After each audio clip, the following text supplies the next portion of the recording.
You're listening to The Jacob Valk Show.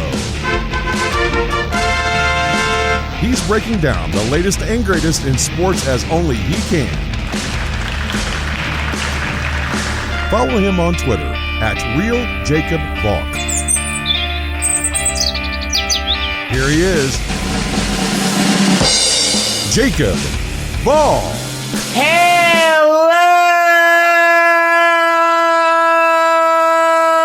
sports fans! Welcome to another edition of the Jacob Valk Show. I am Jacob Valk, and there are a couple coronavirus stories that I want to hit on, along with a couple New York Jets stories. One that really ticked me off, and one kind of interesting one. I will say this, the one that ticked me off is going to involve me really, really going off. So if you like that, you'll definitely want to stay tuned. But I have to start with Major League Baseball. I don't want to talk about their 80-game schedule proposal, because it's just a proposal. I mean, I don't want to waste your time talking about something that may not happen. If something's set in stone with the MLB schedule, I'll talk about it. But the 80-game schedule, I'm not going to talk about that. Instead, I want to talk about the MLB draft being shortened to 5 rounds for this year. And this one is really confusing to me. I don't understand why the draft needs to be shortened that much. For starters, you're going to be really, really hard-pressed into finding quality talent. There's something like 50 rounds in the average MLB draft. It could be a little more. There are some draft classes that teams have that in those 50 rounds, you're not finding any contributors. And now you're limiting teams to just 5 rounds? Look, I understand that the coronavirus has thrown everything into whack. These are uncharted waters for everyone. I understand that. This isn't easy. But 5 rounds makes no sense. You're going to have no talent in Rookie League, Single A, the Gulf Coast League, you name it. This whole draft is basically now just a wash. And now there's a cap on undrafted free agents. Now we're going to have undrafted free agency, like they have in the NFL.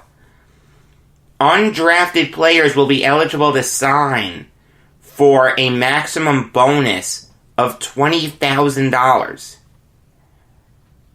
There have been players that have been taken in the 20th round or even further back that have gotten more than $20,000.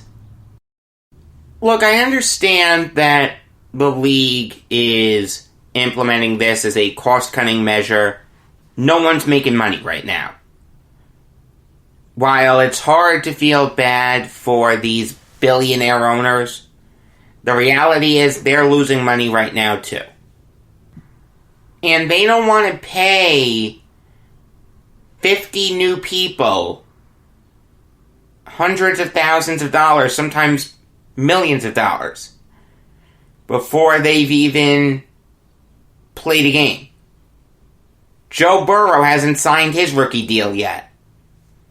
But what I don't understand is why Major League Baseball and the union couldn't agree on an extension for signing these players. See, there is a rule in Major League Baseball. I don't know if it applies this year. It may. But there's a rule in Major League Baseball that if you don't sign the players that you drafted by a certain date, then they're either going to community college, they're going to a 4-year school, or they're going to try to re-enter the draft the year after.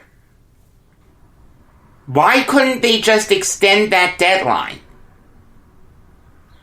Why couldn't they extend that deadline 12 months? You want to tell me that these owners don't have the money to pay a bunch of players exorbitant bonuses? I can understand that.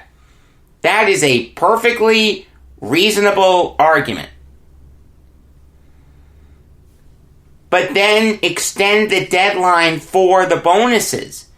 There will be Major League Baseball, if not this year, God willing there is, but if not this year, then 2021.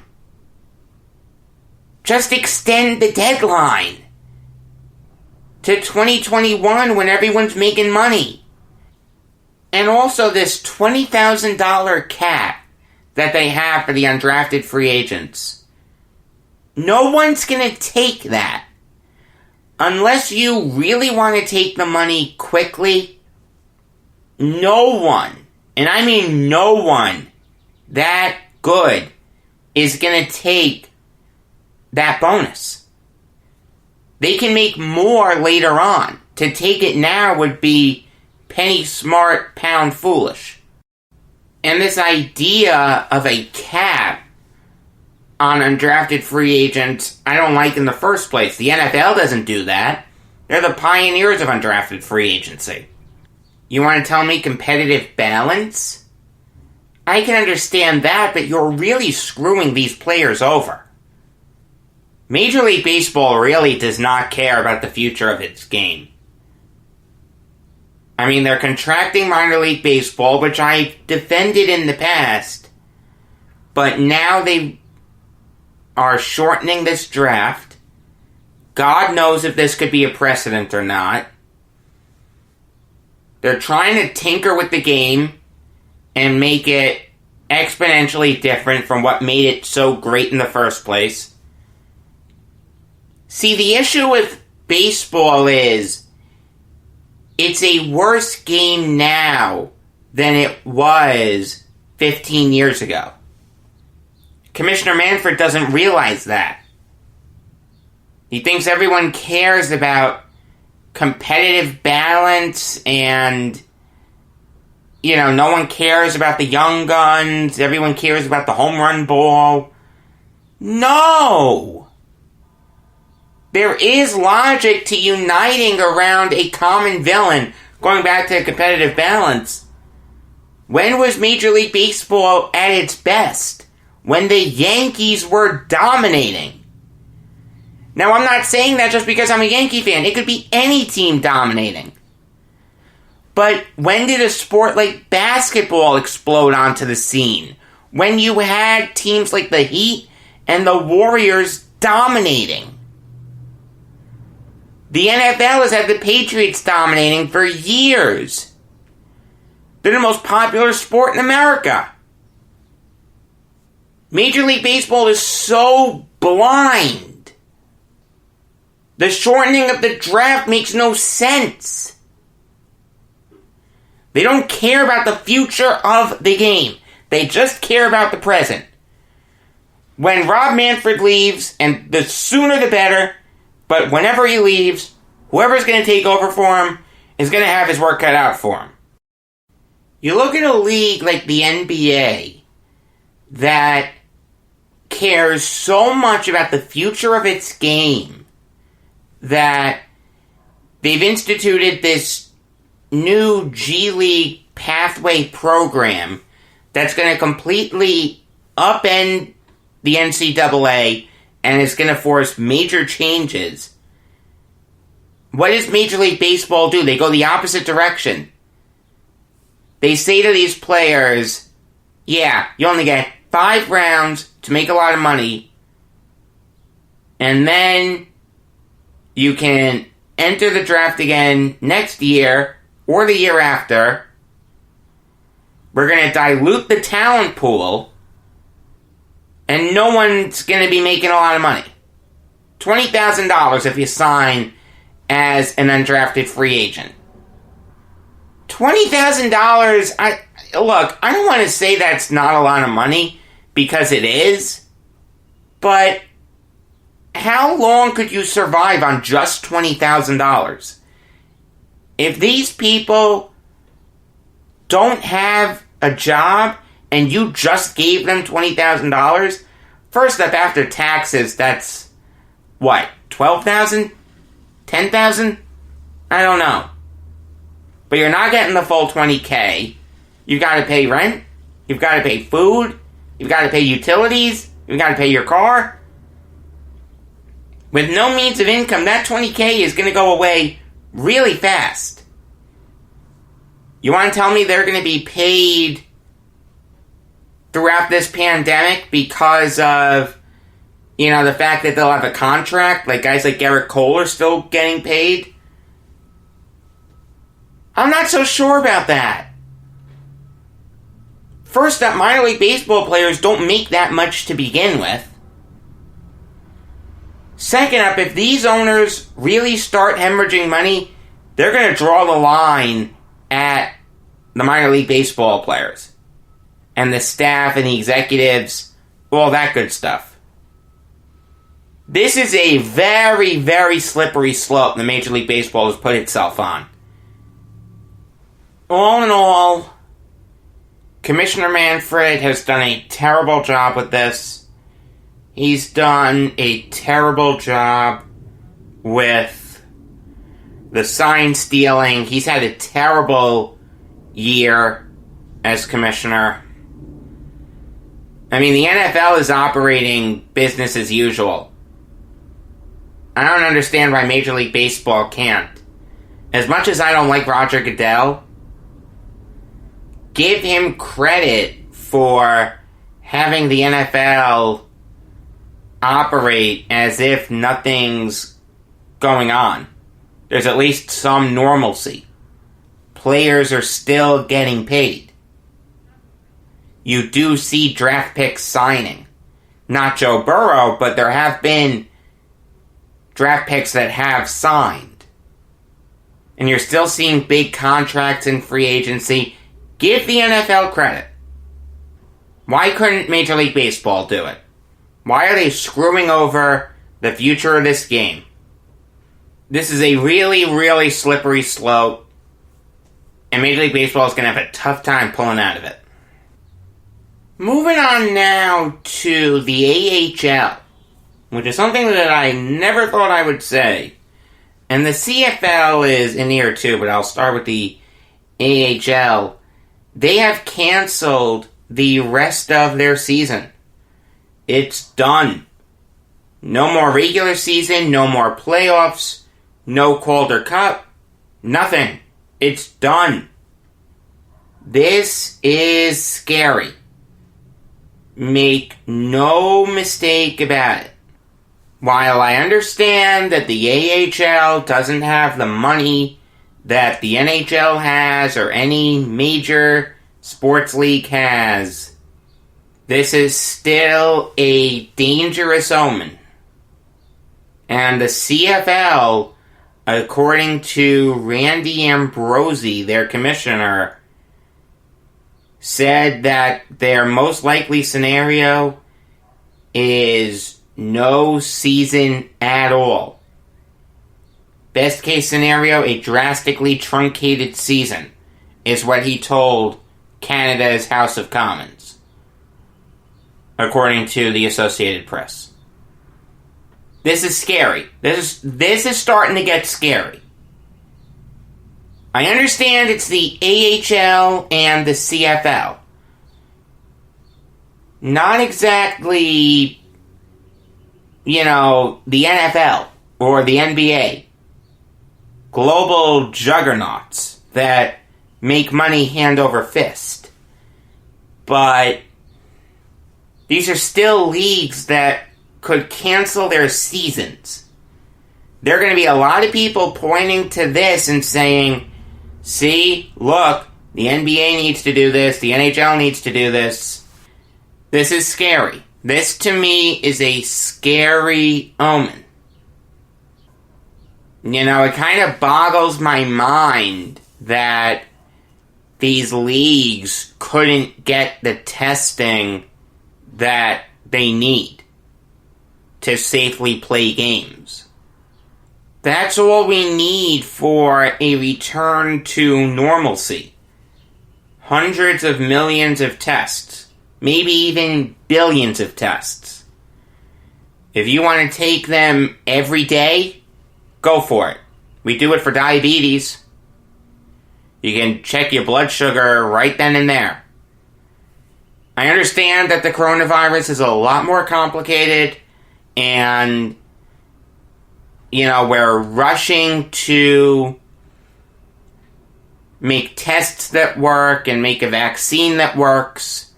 The vaccine is going to take a lot more time than the tests, though. Realistically, the only safe way to get back to normalcy is if everyone tests themselves daily. Daily. I mean, if you're not going out, you don't have to test yourself, but when you go out, test yourself. And when you come back, test yourself. And here's the worst part. What if a league like, let's say, the NBA starts up again and one of its players tests positive for the coronavirus again? They're going to have to shut the whole thing down. Everyone's going to be in a bubble. Everyone's going to be in a tight space. These guys are banging against each other for 48 minutes. You're going to have God knows how many people infected. You're going to have to shut the season down right then and there. After you just got back.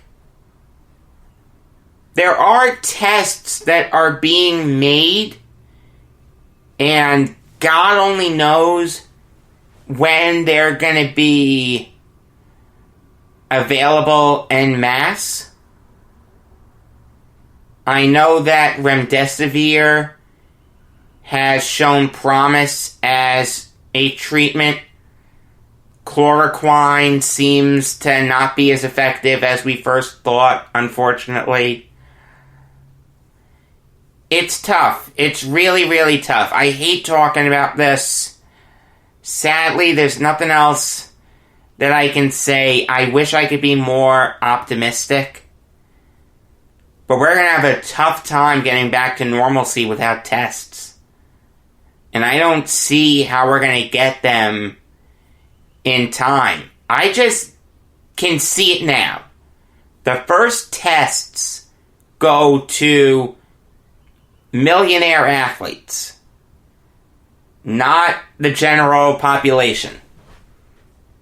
That will not end well. You're going to have a lot of people, rightfully so, by the way, saying that's unfair. It should go to the people who need to get back to work first, not people who can live on their savings for longer. And they're right. At the end of the day, as much as it kills me to say this because no one loves sports more than me, sports is secondary to a normal way of life. Now look, when we start going back to work as hairdressers and waiters and chefs and lawyers, whatever, yeah, then we'll start seeing sports ramp back up again. And look, we've seen some states take gradual steps to reopening. We can argue about the safeness of that another time. I don't claim to understand it. I'm not a doctor. I think it's going to be really interesting to track that, though, and see how these states do. Forget from an economic perspective, from a health perspective. if these states open back up and no one gets the coronavirus or very few people get it, that's interesting. The low-risk people can go back to work and the high-risk people can stay home. That's not terrible. Look, it's a tough situation. No one has the right answer for it. Not the president, not Dr. Fauci, not the WHO, not the CDC. No one. We need testing to get back to normalcy, not just in sports, but in life in general. Until that happens, you may see other leagues do what the AHL did and what the CFL is probably gonna end up doing. And look, I've said this before about these leagues. I'll say it again. For leagues like the NHL and the NBA that already played part of a regular season, just go to a shortened playoffs. Alright, have the best two teams from each conference duke it out in shortened series and determine a champion that way. You want to tell me you're going to have an asterisk on those champions? I get it. But if you want a sense of finality to the season, that's the only way to do it. We can't have normal playoffs. That's not feasible. You want to tell me that the UFC went back to normal, so why can't other leagues? That's one event. And we have to see if anyone gets sick from it. If everyone gets out of there healthy, okay. That's a good start. But if someone gets sick from it, that's it. We're shutting this thing down for even longer. Forget even shortened playoffs. You'll have canceled seasons in the NHL and the NBA. It's a tough situation. I hate talking about it. It's really sad. It's really depressing. I want to move on to something happier now. And I'm going to do that by talking about the New York Jets. Something that usually doesn't make me happy when I talk about them because they've been so bad for so long. But this is kind of a fun thing to do. And I encourage everyone to do this for their NFL team. And I'd love to see it. Tweet at me, @RealJacobValk. This was trending on Twitter last night. NFL fans were naming the most overrated and underrated players for their team, along with the best player, a key new addition, a player who could surprise, a player who's going to take a leap, and a prove-it year. I thought it would be fun to do this for the Jets. So, here we go. Most overrated is Le'Veon Bell. He had such a garbage year last year. Drastically overpaid. There are still a lot of people that have him as one of the best running backs in the NFL, and he's not that. I don't know if he'll ever be that with the Jets. If I had to put money on it now, I'd say he's never going to be that for the Jets. Great move, McCagnon. Giving a running back that much money.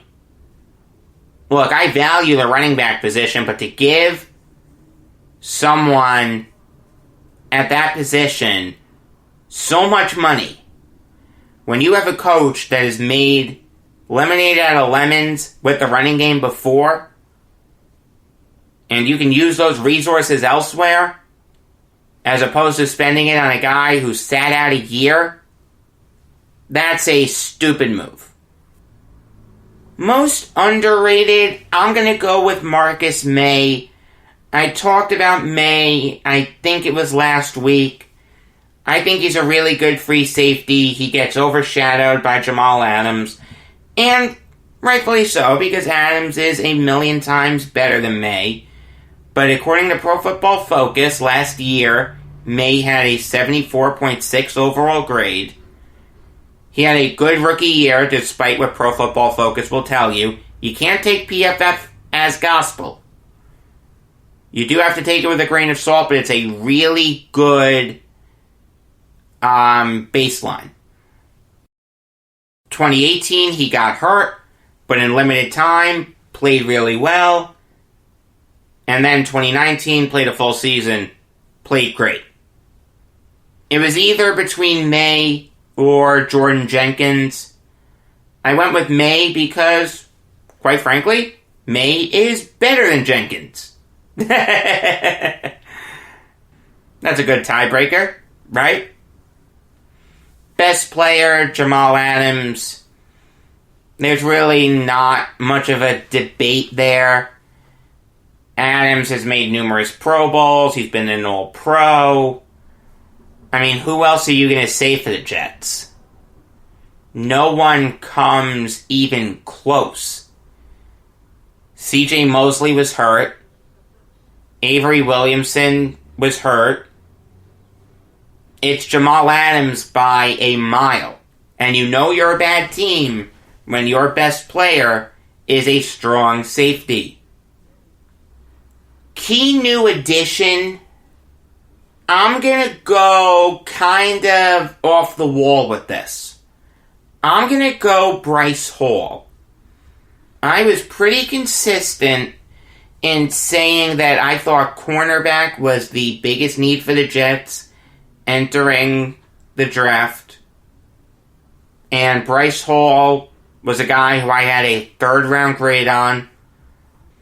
He's a jack of all trades, master of none. He was a team captain at Virginia, which I like. It shows leadership. His durability is a concern. God only knows how his left ankle is gonna hold up under the rigors of NFL competition. But I think Hall is gonna be a really good Jet for a long time. I couldn't name any of the offensive linemen because they just signed so many. How do you pick? Connor McGovern? You could say that, but I think Hall is more important. Pierre Desir? Hall has a higher ceiling than Pierre Desir. That Jets cornerback group is easily the worst in the NFL. Desir, Bless Austin, Brian Poole, Bryce Hall, and Arthur Mollett. I weep for Greg Williams. In fact, I'd be willing to bet that Bryce Hall takes over for Desir at some point. Maybe even Bless Austin. I'm telling you, I'm really high on Bryce Hall. Denzel Mims could have also been a key new addition, but like I said, cornerback was a much bigger need. At the end of the day, this notion of putting all the weapons he can around Sam Darnold and making him successful, he's either going to succeed or he's not. It's just that simple. Alright? There's only so much a wide receiver can do to make his quarterback look good. As good as I think Denzel Mims is going to be, and I like Mims a lot, I am excited to see what he can do, I can't put him over Bryce Hall. Could surprise, I'm going to go with another rookie, Jabari Zuniga. This is a guy who's really flying under the radar when people talk about the Jets draft class. They all talk about Becton and Mims. No one talks about Zuniga. And this guy could start week 1. Opposite Jenkins at outside linebacker. I thought that was a really solid pick. I liked Zuniga coming out of Florida. Had a third-round grade on him. The Jets took him at 79 overall. He's a jack of all trades, master of none. His pass rushing skills do need to get better. There is no question. But I think Greg Williams can work with him. The talent is there. The potential is there. Zuniga just needs to execute. And if he does, the Jets will have a solid linebacking group of Zuniga, Mosley, Williamson, and Jenkins. Takes Elite is between two people, Quinnen Williams and Sam Darnold. As much as it kills me to say it, because Darnold's the quarterback, but I have more faith in Williams than I do Darnold. Alright, I loved Williams coming out of Alabama last year. I thought he was the second best player in that draft. And in his rookie year last year, he was dreadful. Only had 2.5 sacks. Only had 28 tackles. You've got to do better than that. I understand he only started 9 games. But even if you extrapolate that production out to a full season, that's not good. This is a guy who was supposed to be a wrecking ball for the Jets for years, for a decade. I really think with a year under his belt, he's going to take a big jump. I'm more confident in Williams than I am Darnold, as much as it kills me to say it. That's why Sam Darnold is my guy for the prove it year. It has to be. It's just that simple. If Darnold busts, that's it. Jets are looking for a new quarterback. He'll have had 3 years. That's plenty of time to determine whether this guy is going to be a great NFL quarterback. See, I'm not satisfied with good for Darnold. I want great. This guy was the 3rd overall pick. This guy was thought of by many as the best quarterback in that draft, not me. I did not like Darnold coming out of USC. Now, granted, my best quarterback in that draft is worse than Darnold right now. It's Josh Rosen. So, yeah, laugh at me for that. But I make up for it by not liking Darnold out of USC. And you can go back and listen to the old Beyond the Game podcast. I killed the Jets when they made that pick. See, when you're taken 3rd overall, when you have that invested in you, you need to be great. Sam Darnold has not been that. Has he shown glimpses of that? Yeah. But I've said this before. I think he's destined to be a good, not great quarterback. I don't want that. If that's what the Jets are going to have for the next 15 years, they're going to do nothing as a franchise. I mean, I've said this a million times, but this idea that you can surround Darnold or any quarterback with the best weapons in the world, and all of a sudden he's going to look like Joe Montana, it's just not true. It's a ludicrous proposition. So, let me get this straight. If you were to put Ryan Leaf with Bill Walsh and Jerry Rice and Emmitt Smith and Terrell Owens and Randy Moss and Tony Gonzalez and the best offensive line ever, he'd look like a good quarterback? Are you kidding me? Newsflash, idiot! Talent wins over scheme in the NFL. If Sam Darnold does not have the talent to be successful, he will bust. It is that simple. And you know who really needs to get that through his head? Someone who's very active on Jets Twitter. I follow him. He is a smart guy. Okay? He is. but this guy drives me nuts with his Jets opinions. His name is Joe Caporoso, at J Caporoso on Twitter. Caporoso. He does these things where you can tweet at him Saturday morning questions, which is really smart. I like that. And he'll answer you. Good. But a lot of the stuff he was saying was just so ludicrous. I was reading it Saturday morning because I got up at 7 a.m. Man alive. And a few of his statements were just, oh my God, they were infuriating. They were absolutely infuriating. At Topher Group, Gopher, but with a T, Topher Group, asked Caporoso on Twitter, would you rather them go after Warford or Ryan/Clowney? Offense or defense? The answer is defense. You look at that cornerback group, and you look at their edge rusher situation. As good as I think Zuniga is going to be, he's not going to be Jadeveon Clowney. Alright? Have Zuniga sit on the bench for a year. Start Clowney opposite Jenkins. Jenkins leaves in free agency, and then Zuniga comes in. Match made in heaven. Instead, Caporoso says, offense, always offense. You can't make this up. You cannot make this delusion up. And that's what this is. It is a delusion that the Jets need more offense. They don't need more offense!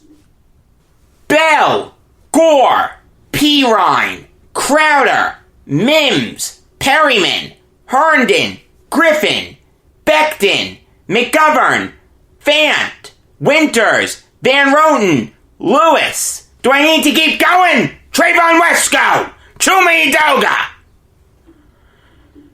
But no, let's add more offense. Let's use all our assets on offense and let's win 41-38 games because that's how this team is going to win, right? Are you joking? I'm about to throw a stat at him that he's thrown at people who support Gase. I'll throw it right back at him. The Jets averaged 17.3 points per game last year. You're telling me that that offense is going to take a 21-point jump? I mean, that's what you're saying. If you're saying you want the Jets to invest everything in offense and nothing on defense, you're winning 45-42 games. That's the only way you're going to win. Douglas has done enough to support Darnold. This is a prove-it year for Darnold. Okay? If he can't succeed with this, he's a bust.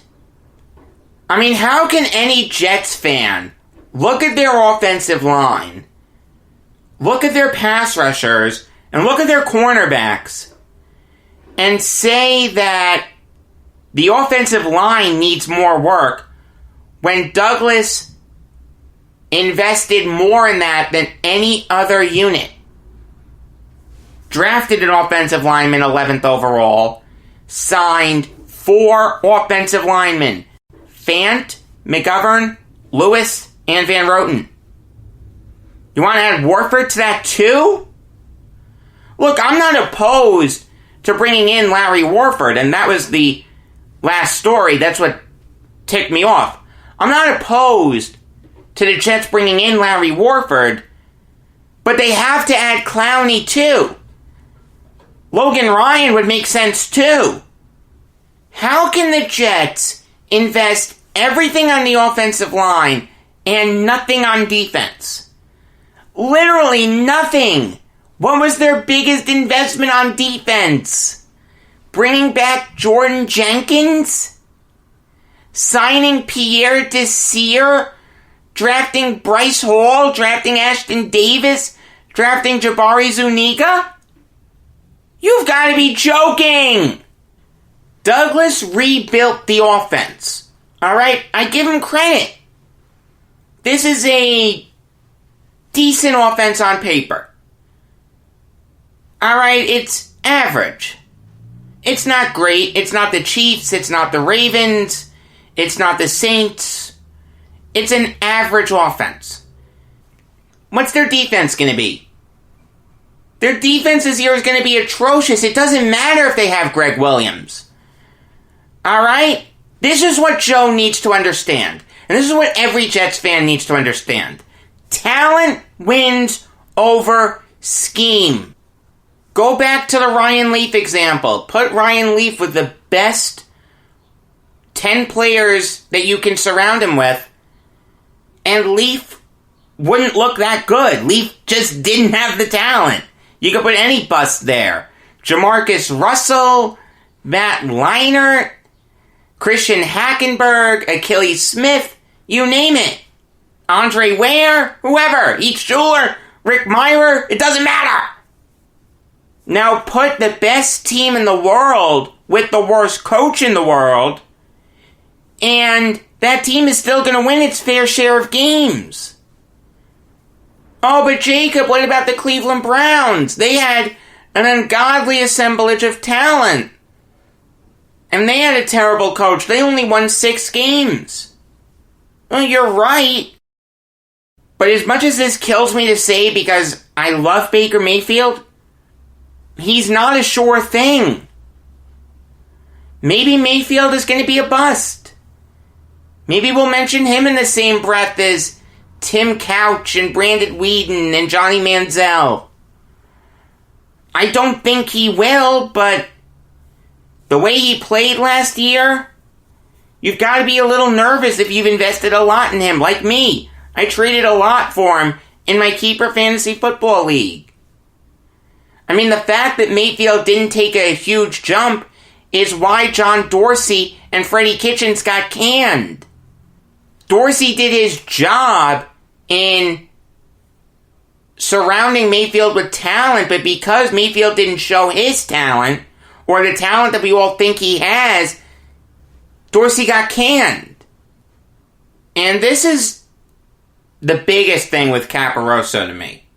He tweeted at a little before 5:30 p.m.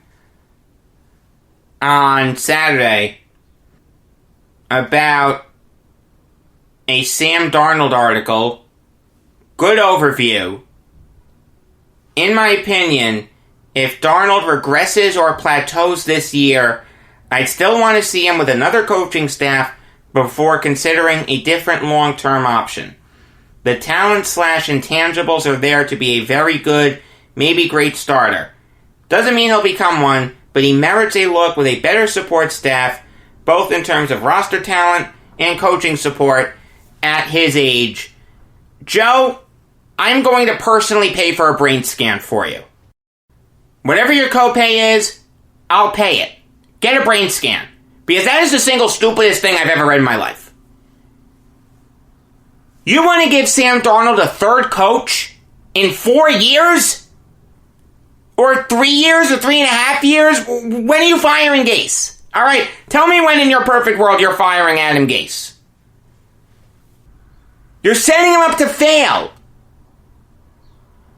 If your point is that the Jets didn't surround him with a better support staff in terms of roster talent, your words. You mentioned coaching support, you also mentioned roster talent.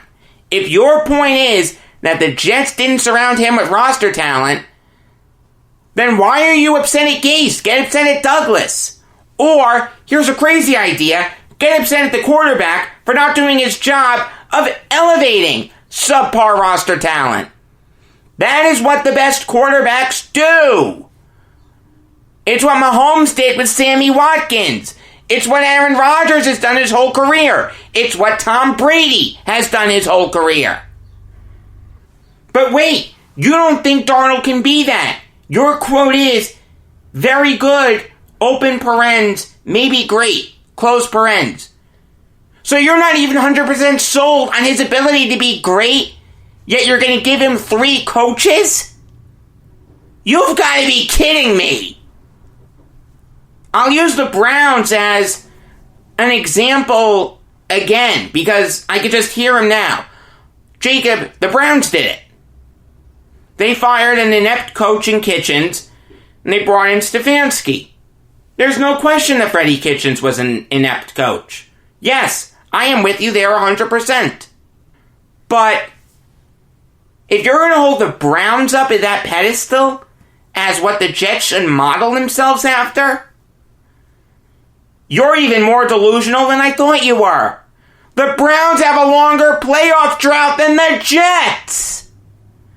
If your point was the Patriots did it, or the Packers did it, or the Saints did it, or the Chiefs did it, or an actually recently successful team, you have an argument. Don't model yourself after the Cleveland Browns. That's like me saying, I'm gonna do something because the New York Knicks did it. Or because the Jets did it, quite honestly. They've been a laughingstock too. The Knicks, the Jets, the Mets, whatever bad team you want to say. Sam Darnold has everything he needs around him to be successful. It is up to him to put it all together. Nothing's going to change that. Not Larry Warford, not a new coach, nothing. It's up to Darnold. It is just that simple. Joe Burrow isn't going to succeed in Cincinnati because of Joe Mixon, A.J. Green, Tyler Boyd, T. Higgins, and John Ross. While they will help him, they will not be the seminal reason for him succeeding. Neither will Zach Taylor. It will be Burrow's own innate ability. Same thing with Kyler Murray. Same thing with Josh Allen, Lamar Jackson, Patrick Mahomes, any young quarterback you want. While putting a good roster around him helps, and a good coach helps, it doesn't guarantee success. The quarterback needs innate talent. Darnold has some talent. He took a mild step forward last year. That was something else that Caporoso said, and I agree with it. Darnold took a minor step forward. I'm not saying Sam Darnold's going to be a bust. But this notion that he needs better weapons around him to succeed, that's just not true. He's either going to succeed or he won't. And I don't want to hear the Gase criticism, okay? I've had that argument a million times. I don't want to have it again. A 7-9 coach isn't good enough for you? Alright, fine. Lure Bill Belichick out of the Patriots. Or Andy Reid out of the Chiefs. Maybe that'll be good enough for you. Or you know what? Let's exhume Weeb Eubank. To Joe Caporoso, you're a smart guy, for the most part. I like you for the most part. But your opinions on Darnold and Gase are completely ludicrous. And if you want to have a debate, I'm here for it. You name the time. You name the format. I'll give you every advantage you want because I'm so confident in my ability to defeat you. Your points are that ludicrous. Alright, that's it for today. I really don't like singling out people and challenging them like that.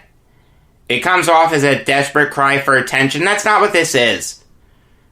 Alright, this is just me strongly disagreeing with someone. And because I'm a man, I want him to have the opportunity to defend himself to me. Let's have a debate.